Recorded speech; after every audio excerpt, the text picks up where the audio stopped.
আরেকটি ম্যাচ, আরেকটি হার ব্রাজিলের। প্যারাগুয়ের মাঠে 1-0 গোলে হেরে গেছে ব্রাজিল।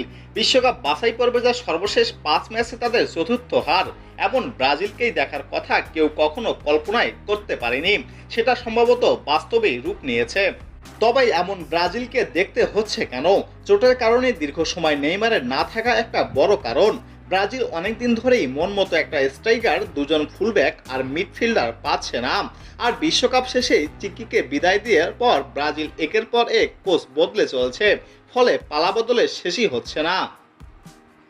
এত সব বিশ্লেষণের মধ্যেও অবশ্য সমালোচনা তো থেমে নেই।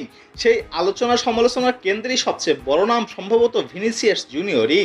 রিয়াল মাদ্রিদের জার্সিতে গত মৌসুমে দারুণ খেলেছেন, লিগ আর চ্যাম্পিয়ন্স লিগ জিতেছেন। এবারে ব্যালন দেওয়ারের দৌড়েও তার নাম সবার উপরে। কিন্তু ব্রাজিলিয়ান আর ব্রাজিলের জার্সিতে আমি চিনিকো ভিনি তোমার এই বলার সুযোগ পাচ্ছেন কই? কারণ নেইমার চোটে পড়ার পর তাকে ঘিরে আশা দেখেছিল ব্রাজিল, ভিনি গোল করবেন, অ্যাসিস্ট করবেন, জাদু দেখাবেন, এতটুকুই তো আশা ছিল তাদের। কিন্তু কোপা আমেরিকার ব্যর্থ ভিনিসিয়াস জুনিয়র বিশ্বকাপ বাছাই পর্বেও ব্যর্থ। সেপ্টেম্বরে 2 ম্যাচে কোনো গোলই পাননি। তার খেলা দেখেও যেন বিরক্ত ব্রাজিলের সমর্থকরা। ভিনি নিজেও সেটা বুঝতে পেরেছেন। প্যারাগুয়ের কাছে হারের পর সমর্থকদের কাছে তাই চেয়েছেন ক্ষমা।